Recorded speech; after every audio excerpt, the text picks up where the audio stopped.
పిల్ల అంత పర్ఫెక్ట్ గా వచ్చింది. అసలు రావటం చూడు అసలు ఎట్లా వెళ్తుందో. 640కి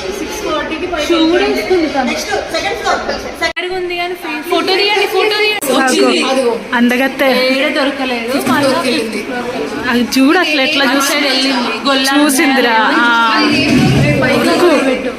వెళ్ళలేదు, వచ్చింది వెళ్ళలేదు, వెతుక్కుంటుందా అది చూడు అసలు. అక్క మీ రూమ్కి వెళ్ళి చూసింది అక్క, నిన్ను చూసింది అక్క, హర్ని అక్క. అరే ఆ పిల్ల పక్క మనందరూ తెలుసు పక్క ఉంది. ఇదిగోండి డ్రెస్ కలర్ వేరేగా ఉందక్క. అసలు అన్ని రూమ్లు ఎత్తుకుందిరా. ఫస్ట్ ఫ్లోర్ కాదు,